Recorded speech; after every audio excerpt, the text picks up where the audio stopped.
Good morning! I'm feeling really zen today because we're learning about Buddhism.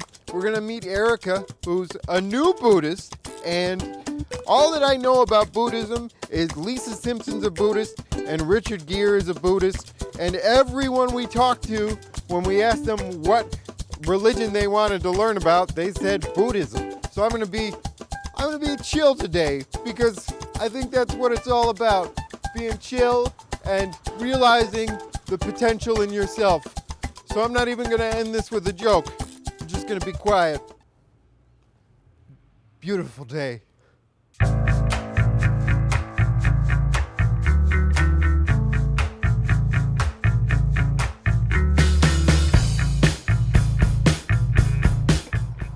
How are ya? Fantastic! How are you? Pretty good. Nice to meet you. Nice to meet you too. I feel like our colors kind of work together. I feel like that too. It's going well. I'm glad we're both, like on the same page. Yeah, no, absolutely. So, I guess let's go learn about Buddhism. Sounds like a good idea. Awesome. Come on this way.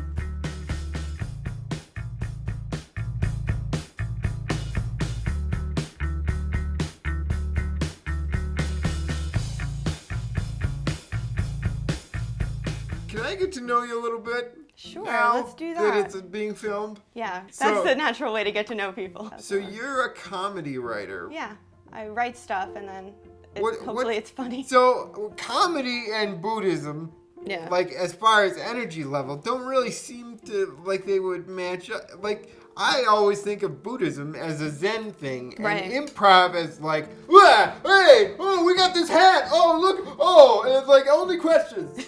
So how does that work? Yeah, well, Zen Buddhism is like very meditative and removed from society. But that's the other wonderful thing about this kind of Buddhism is that it exists in the middle of society. A lot of it is about getting out of your own head and realizing our connection to other people. So it's actually very improv-y related. Enlightenment is not necessarily attained, after centuries on a mountain by yourself. Enlightenment is attained in everyday life, interacting with everybody else. So Buddhism is a relatively new thing for you, right? Yeah, since I moved to LA, 2.5 years. Were you religious at all before that, or did, Well, I went to Catholic high school. My family's Catholic. how was that? It was okay. When I was a teenager, realized that I didn't really buy into religion that much. So what made you re-buy into the idea of religion? When I was 30, I started having pretty bad anxiety attacks. And I went to a million doctors. I went to Eastern medicine, Western medicine, and the consensus was you have too much anxiety, you're stressed out. And I was like, well, how do you fix that? I was in great shape because I was exercising. I was going to therapy twice a week, trying everything. But I did get a job next to a woman who was a Buddhist. And she said, I chant. I'm a Buddhist and I chant. And I thought, well, gee, that seems like a good way to get anxiety out, to yell. They said, just do this for a month and it'll fix you. Just 5 minutes in the morning, 5 minutes at night, chant to be better. So what does it entail when you're chanting to be better? And do you chant about specific things like, I'd like to be better at time management? Yes, it's that specific. I have notebooks filled with things. They say the first thing they'll say is write down 10 things that you want. It could be anything, a car, a new bag, whatever, goals, things that you chant for. Nam yo ho renge kyo, nam yo ho renge kyo. So what has chanting brought you? I'm a writer, so I went to the Austin Film Festival and I pitched my movie before I started chanting, and I was sweating and I was sitting in the room it was hell.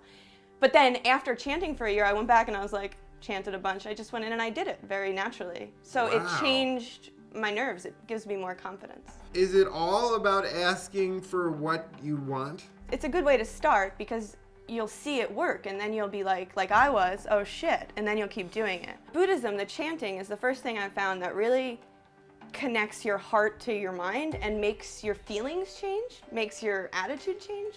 But what it's really about is spreading the philosophy that we're all God, right? And that we're all capable of this enlightened state of complete compassion for one another. It's a philosophy of absolute equality. The main goals are that the point of life is to be happy. It's why we're here.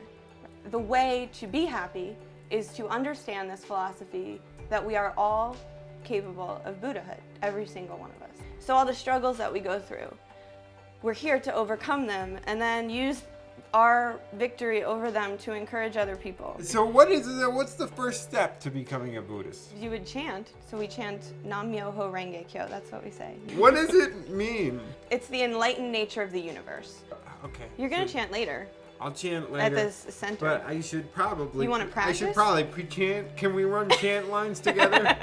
Well, you know, it's going to help. Like when I started, there's a card that says the words because you'll forget the words. So you want to have it in front of you when you're chanting. Okay. Nam Myoho Renge Kyo. Nam Myoho Renge Kyo.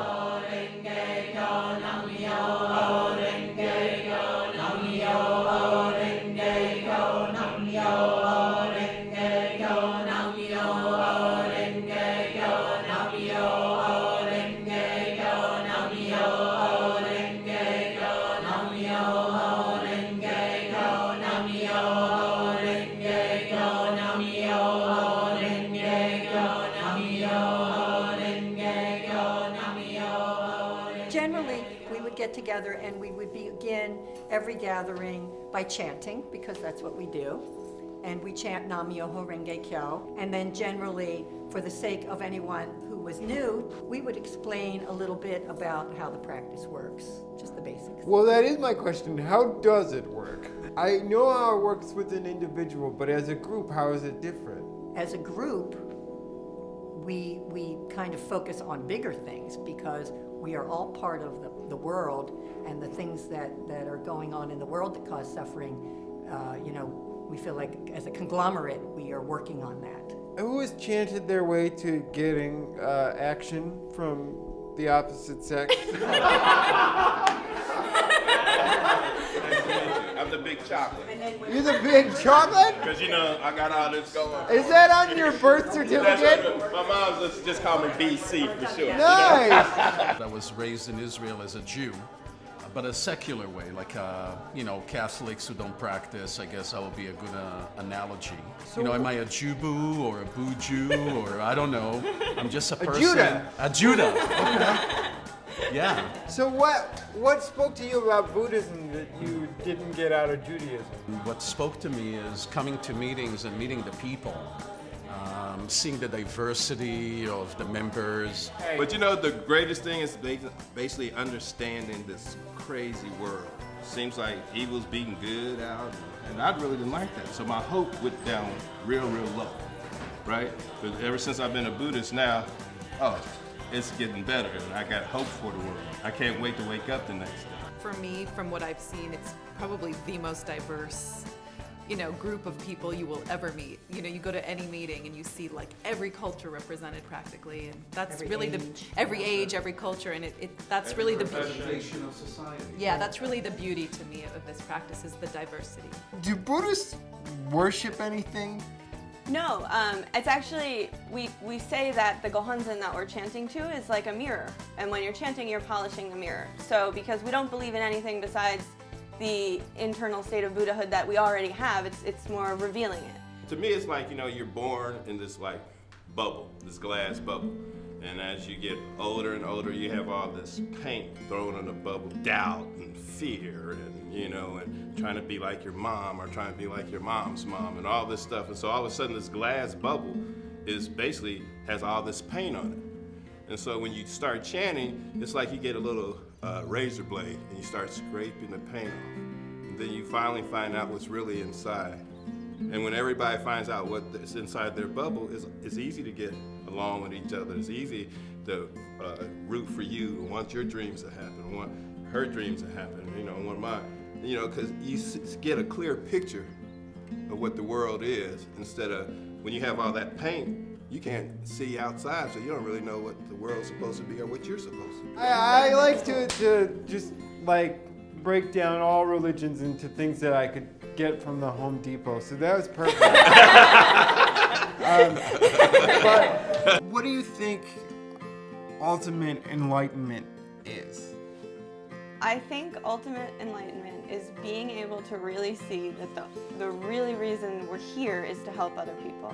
And not only is it the only reason that we're here, it's the only way for us personally to attain real happiness. Like the only lasting form of actual fulfillment and happiness is giving back to the people around us and helping them and using our own lives for that purpose. That's a beautiful answer. I don't know what to say to that. That's perfect. I can just go now. Cut. I can go. So today I met some really wonderful people that Buddhism has helped tremendously.